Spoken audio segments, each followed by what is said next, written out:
હાલની સુરત બદલાઈ ગઈ છે અને કેટલીક હવે તસવીરો પણ એવી જોઈએ કે પાણીના પ્રહાર બાદ કેવી રીતે તસવીર અને ત્યાંની આખી સ્થિતિ બદલાઈ ગઈ છે। આ બિગ વોલ પર આપ જુઓ કે શું સ્થિતિ છે।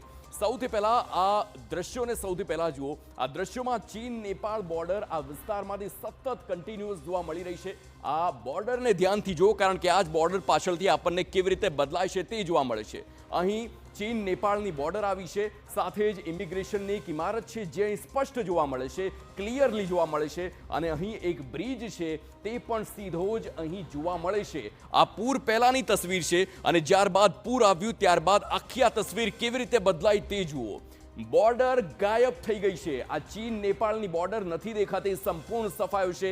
ઇમિગ્રેશનનું જે બિલ્ડિંગ અહીં પહેલા જોવા મળતું હતું તે બિલ્ડિંગ પણ ગાયબ છે, ધ્વસ્ત થઈ ગયું છે અને અહીં આખો જે પૂર હતો કે જે બંને વિસ્તારને જોડતો હતો તે પુલ પણ આખા તેમાં બદલાઈ ગયો હોય તેવી સ્થિતિ અત્યારે જોવા મળી રહી છે।